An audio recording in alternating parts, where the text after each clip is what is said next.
কৃষ্ণকালী মা কে আমি কোনো সময় বলতে পারবো না যে মা কে, শুধু একটাই মন্ত্র, জয় কৃষ্ণকালী মায়ের। সো গুড মর্নিং বন্ধুরা, আজকে আমরা চলে এসেছি আমাদের নতুন ব্লগ নিয়ে। আজকে আমরা যাব কৃষ্ণকালী মায়ের কাছে বর্ধমান। আগের বার দেখেছিলে মা বাবাকে নিয়ে আমি গেছিলাম কৃষ্ণকালী মন্দির গাড়িতে করে। তো আজকে আমরা পাবলিক ট্রান্সপোর্ট যেমন হচ্ছে বাস, ট্রেন, অটো, এইভাবে আমরা কৃষ্ণকালী মায়ের কাছে যাব। তো আমিও ফার্স্ট টাইম যাচ্ছি, ও ঘুরে এসছে, বাট আমার এটা আজকে ফার্স্ট টাইম যাওয়া হচ্ছে, তো আমিও সেই এক্সপিরিয়েন্সটা করতে চাই। পৌঁছে গেছি আমরা হাওড়া স্টেশন, বাজে এখন 6:01। সো এই আমাদের ট্রেন, আমরা ধরেছি ব্ল্যাক ডায়মন্ড। তো এই ট্রেনটা হচ্ছে সকাল 6:15-তে এখান থেকে ছাড়বে। ওঠো।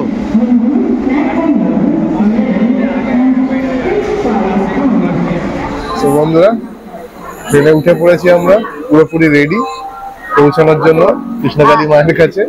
তো খুব আমাদের ট্রেন তো প্রায় 6:15-তে ছাড়বে, তো পৌঁছাতে আই থিঙ্ক 8টা বেজে যাবে। তো চলো দেখতে থাকো, তোমরা সবাই পুরো ব্লগটা দেখো, বিকজ সুন্দর সুন্দর কিছু মুহূর্ত থাকবে যেগুলো তোমাদের দেখেও ভালো লাগবে। আমার তো মানে একটা এক্সাইটমেন্ট কাজ করছে যে ফার্স্ট টাইম যাচ্ছি, কিরকম হবে, বিকজ আমি কখনো দেখিনি। তো চলো তোমরাও দেখতে থাকো। সো বাজে এখন 8:06, পৌঁছে গেছি আমরা বর্ধমান স্টেশন। তো এখন আমরা আছি বর্ধমান জংশনে। তো আমার আগের ভিডিওতে অনেকজন কোয়েরি করেছিল যে আমরা কিভাবে আসবো। এই হচ্ছে আমাদের বর্ধমান জংশন। তোমরা যে কোনো জায়গা থেকে ট্রেন ধরে এই বর্ধমান জংশনে নামতে হবে। তো এই বর্ধমান জংশনে নেমে তোমরা টোটো ধরতে হবে। সেটা কত? 30 টাকা করে। বস।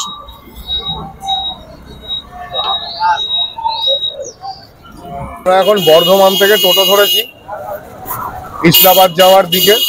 মানে এখানে বেসিক্যালি আমি বলেছিলাম আগের ভিডিওতে, আমি নিজে ফিজিক্যালি তোমাদের সবার জন্য এক্সপিরিয়েন্স করার জন্য এবার আমি ট্রেনে করে আসলাম। তো ট্রেনে করে এসে যেরকমটা আমি বলেছিলাম সেটা হচ্ছে, ট্রেন থেকে বর্ধমান জংশনে নেমে বেরিয়েই বাইরে টোটো পাওয়া যায়।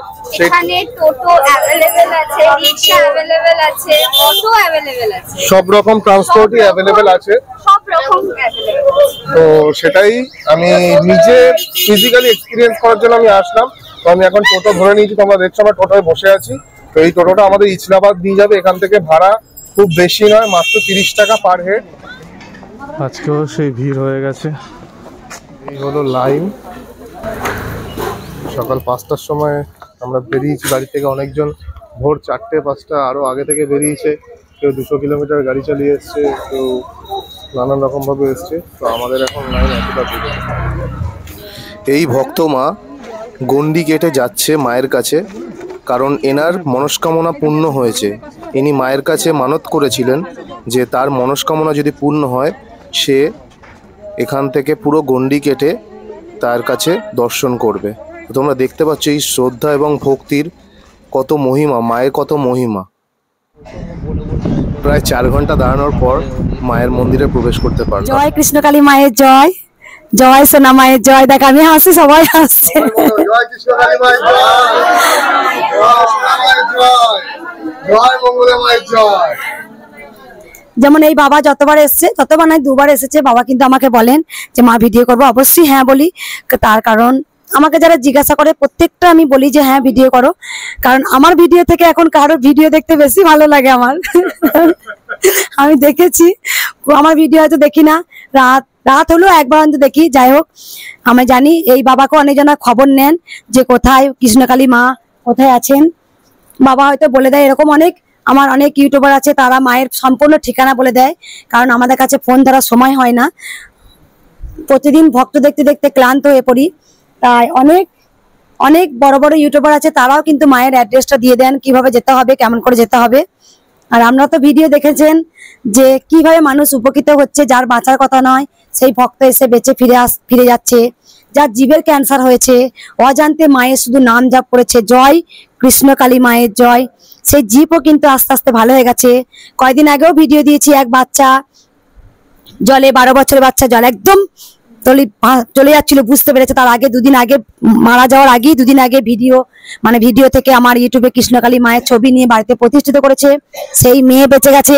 কালকেও দেখেছেন একটা ছোট্ট বাচ্চা 4 বছরে, কানে একটা কি হয়েছিল, কি রোগ বলে, যাই হোক আমার মনে নেই, সেই রোগটা আমি ত্রিশূল শুধু ঠেকিয়ে দিয়েছিলাম আর আমি হাত দিয়ে দিয়েছিলাম, তা সেটা ফেটে গিয়ে একদম যা ভেতরে পয়জন ছিল সেটা বার করে দিয়ে আস্তে আস্তে শুকোচ্ছে। সেই মামা নিয়ে এসেছিল, কালকে কাউকে আনেনি, মামা একা এসে সেই কথা বললো।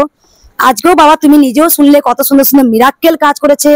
কারণ কৃষ্ণকালী মা কে আমি কোনো সময় বলতে পারবো না যে মা কে, কিভাবে এলো, মা কেনই বা এলো, সেটা সম্পূর্ণ মায়ের আমারই একটা জিনিস।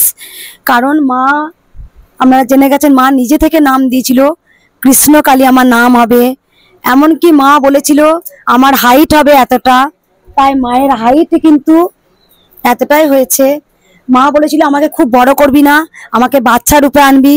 তাই দেখবেন বেশিরভাগ ভক্তরা কিন্তু বলেন যে আমি কিন্তু বাচ্চা রূপে স্বপ্ন দেখেছি, এটাই বেশিরভাগ ভক্তরা বলে। তাহলে এক ভক্ত না একটা কথা বলবে, লাখ লাখ ভক্ত কি এক কথা বলবে যে আমি বাচ্চা রূপে দেখি? আর চুল কেন আমাকে খুলে রাখতে হয় তার সেটাও কারণ আছে। তার কারণ হচ্ছে মা আমাকে এলো চুলে বেশি পছন্দ করেন। মা যেমন এলোকেশি, আমাকে অনেকে বলেছিলেন সন্ধে দেখাও মা, তুমি চুলটা বাঁধো। আমি তো জানি মায়ের সঙ্গে আমার কি কথা, তাই আমি যত ভক্ত দেখি দেখবেন বেশিরভাগ আমি চুলটা কিন্তু খুলেই রাখি, কারণ কৃষ্ণকালী মা পছন্দ করেন এলোকেশি। সেই জন্য আমি যখন সন্ধে দিই তখনও বেশিরভাগ টাইমে আমি চুলটা খোলা রাখা পছন্দ করি। অবশ্য চুল আমার মায়ের মতো এতটা নয়, তবে এককালীন ছিল, আমার এতটাই চুল ছিল। হঠাৎ করে চুলটা আমার কাটা হয়, চুল আমার খুব লম্বা ছিল, তারপরে যখন অফিসে জব করতাম তখন চুলটাকে একদম ছোট চুল ছিল, আস্তে আস্তে যাই হোক মায়ের দয়ায়, জানি না। সবাই ভালো থাকবেন, সুস্থ থাকবেন, আর পারলে বেশি বেশি করে শুধু একটাই মন্ত্র, জয় কৃষ্ণকালী মায়ের, যত মায়ের জয় জয় বলবেন তত জয় আপনাদের হবে। যে মুখ দিয়ে একবার বলবেন জয় কৃষ্ণকালী মায়ের জয়, যে জিভ দিয়ে আপনি উচ্চারণ করছেন কিছু না কিছু শক্তি পাবেন। জয়। সো ফাইনালি বন্ধুরা আমরা পুজো টুজো দিয়ে বেরোলাম মায়ের মন্দির থেকে। তো আমরা প্রসাদ দিয়েছে আমাদেরকে আজকে, ভোগের প্রসাদ, এটা হচ্ছে লুচি, আলুর দম, ফল প্রসাদ আর হচ্ছে বাতাসা। তো আমরা খুবই খুশি, আর আমি তো খুবই খুশি, আমি তো সত্যি খুবই খুশি। তোমরা দেখলে তো যে মায়ের বক্তব্য কি ছিল, এবং তোমাদের যাদের যাদের মানে আমার লাস্ট ভিডিওতে যদি কোনো প্রশ্ন বাকি থেকে থাকে তো পুরো জবাব মা আজকে দিয়েছে, মায়ের মনের ভাব প্রকাশ করেছে তোমাদের সঙ্গে। এবং আমরা আজকে পুরোপুরি ট্রেন জার্নি করে আসলাম কিভাবে, এবং এখান থেকে এবার ট্রেনে করেই ফিরবো। এতটা গরম, এতটা কষ্ট, কিন্তু কিছু ফিল হয়নি, সত্যি কিছু ফিল হয়নি। আমরা প্রায় 2 ঘন্টা মতো, 2 ঘন্টা না, 8:30 থেকে 12:30 অব্দি আমরা, 8:30 থেকে 12:30 অর্থাৎ মোস্ট প্রবাবলি 4 ঘন্টা আমরা লাইনে দাঁড়িয়েছিলাম। মানে বসিও নি, আজকে লাস্ট দিন এসেছিলাম, মা বাবাকে নিয়ে বসতে পেরেছিলাম, আজকে একদম বসতে পারিনি। তো খুবই মানে সেরকম কোনো কষ্ট হয়নি। তোমার কি কষ্ট হয়েছে? আমার তো একদমই কোনো কষ্ট হয়নি, আমার সত্যি সত্যি খুবই ভালো লেগেছে। মানে কিভাবে যে 4 ঘন্টা পাস হয়ে গেছে আমরা ওয়েট করছিলাম বুঝতেও পারিনি। হট করে যখন ঘড়ি দেখলাম যে কটা থেকে দাঁড়িয়েছি, তো দেখলাম 4 ঘন্টা। তো তোমাদেরকে আমি একটা মেন জিনিস বলছি, যারা যারা তোমরা মঙ্গলবার বা শনিবার আসতে চাও তারা তোমরা খুব তাড়াতাড়ি চলে আসতে পারো, কোনো অসুবিধা নেই। যদি মঙ্গলবার বা শনিবার বাদ দিয়ে কোনোদিন আসো, সোমবার তো বন্ধ থাকে, সোমবার আসবেই না।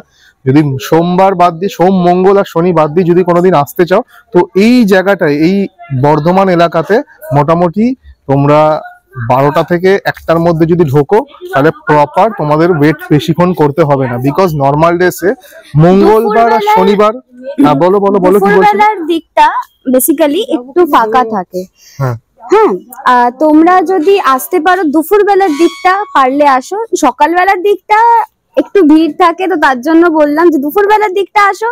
একদম মায়ের সাথে কথা বলতে পারবে, নিজে সময় দিয়ে কথা বলতে পারবে। আর যেটা সব থেকে ভালো ব্যাপার সেটা হচ্ছে আশেপাশে লজ আছে, যারা খুব দূর থেকে আসছো তোমরা আগের দিন এসে লজে থেকে সেইভাবে তোমরা টাইম অ্যারেঞ্জ করে মায়ের সঙ্গে দেখা করতে পারো, কোনো অসুবিধা হবে না। সো আজকের ব্লগটা আমরা এখানেই শেষ করছি। বাই, টেক কেয়ার সবাইকে। আর জয় কৃষ্ণকালী মায়ের জয়, জয় সোনা মায়ের জয় এবং জয় মঙ্গলা মায়ের জয়।